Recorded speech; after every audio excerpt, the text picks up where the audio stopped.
Good morning, old school Texas Tech. Hope everyone's doing well wherever you are in the world. I am enjoying a cup of coffee. I've got this doing seashell coffee cup. I'm behind on my dishes a little bit.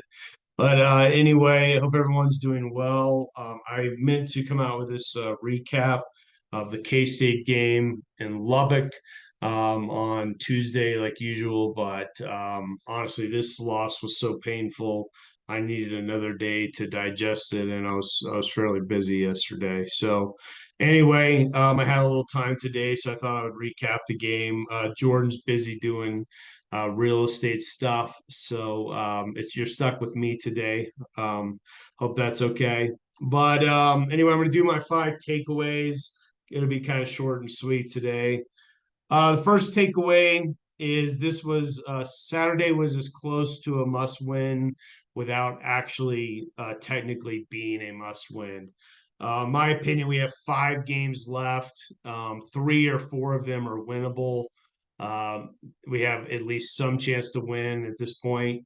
A lot would have to change from right now till the last game of the year for that game in Austin to be at all winnable. But with three or four winnable games left, I think there's some injury issues going on up in Lawrence. So maybe we have four that are winnable. Maybe we could win 3 out of 4 and make a bowl.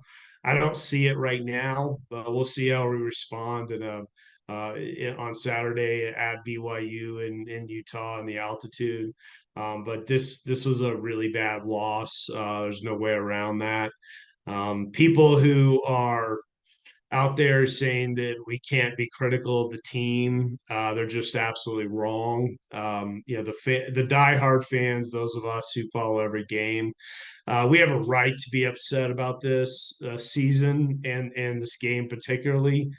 We have a returning head coach. I think we still have a very good head coach. I think he's new. He's a little green still, but I think he's got a very high upside. We had 2 returning coordinators, both highly touted. Both had opportunities to coach elsewhere last year, and we had a vet. We have a veteran team that came back. So we have a right to be upset. I still believe in the long run, by the way, that we made the right hire with Joey McGuire. I think he's even got more upset side than Chris Kleiman.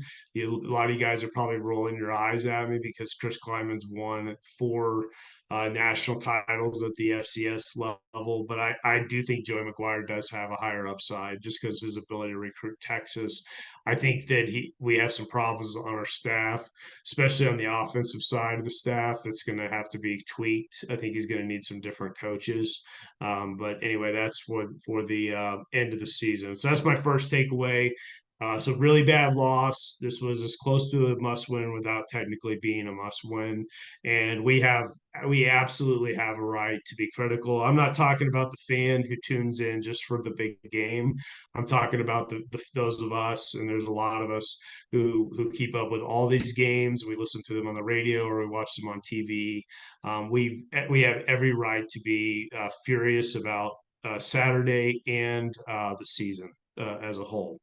The next 4 takeaways you could pretty much attach these takeaways to every K-State game since 2015 and every K-State game from when Mike Leach left till the 2015 game, which is the last time we've defeated them. We were out coached completely. I don't care what anybody says. Even DeRuiter, who I've been really high on, I still think he's a great coach. He was out coached. We gave up 200 and almost 300 rushing yards. It was embarrassing, absolutely awful. I know we have some injuries, but they do too. One of their best linebackers was out. I know we have a lot of injuries at linebacker, but that's still completely ridiculous. We should not have given up that many rushing yards. They controlled the clock, so we let them. We played their style football, which we have done in a couple of the losses this season, where we've played the other team's style of football and not our style of football. And again, I think it goes back to coaching, and then obviously the injury to Baron Morton did have an impact on that. There's no question about that. But injuries happen. We did not, and this is related to the next takeaway. We didn't run the ball enough at all, and not even close. Taj Brooks got the ball 17 times. He was averaging 5.7 yards a carry. Um, I don't understand. You have a freshman quarterback in there, played high school football last year, and you only run him 8 times in the second half. You only run him 17 times the entire game. Also, another thing that I don't think people are talking about enough is we have another aspect to our running game with Cameron Valdez.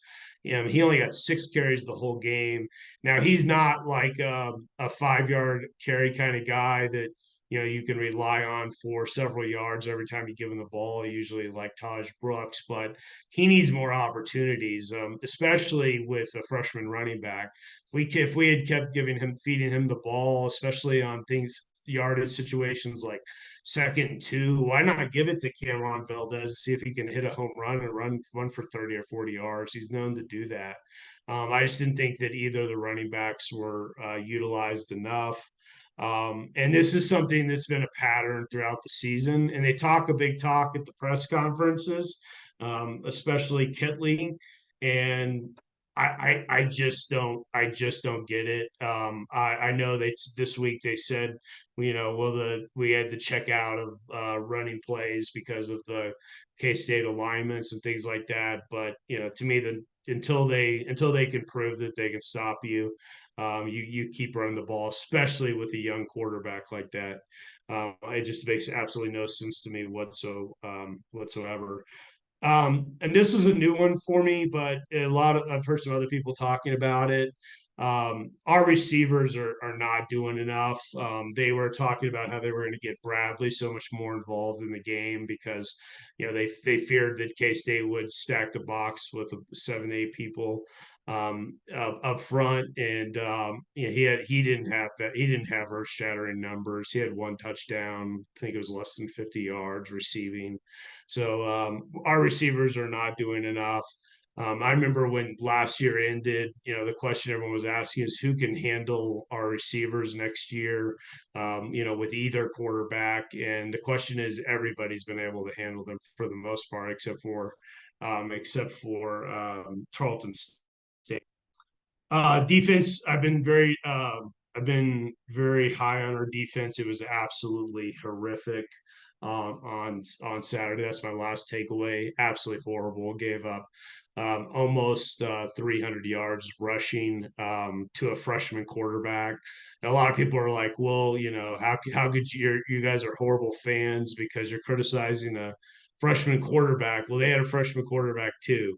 How could you criticize the team? We have all these defensive players out. Well, they had defensive players out too, and we're playing at home at night, and so it's just there's no excuse for the loss Saturday. It was a terrible loss.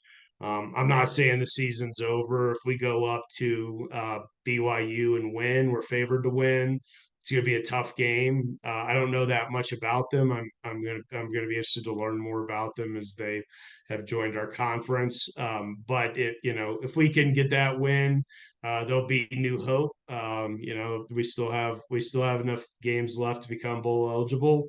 But make no mistake about it, that game Saturday was a disaster. I thought it was a pretty disgraceful performance by pretty much everybody involved. And don't misunderstand me. I still think that we've got the right coach, right head coach. And I think we have the right defensive coordinator. I didn't think he called a good game Saturday. I think we have the right defensive coordinator. I don't know what to think about offense. That's to be determined as the season plays out, but it's not looking good right now. I don't think Kittler is utilizing his personnel well at all. And we've got to figure out a way to get 3 more wins. If we don't make a bowl with this team, with this roster, this experience of team, that's a we can try to justify it as much as we want. It's just inexcusable. There's no reason why this team should not get 6 regular season wins. So anyway, I'll be watching every game, no matter what. I always do. I even watched all the games during some of those 4-8 seasons under Kingsbury and Wells. And I'll continue to do that. I support this team 100%, but I will be critical when criticism is warranted, and criticism is definitely warranted for what happened on Saturday. Anyway, have a good one. See you soon.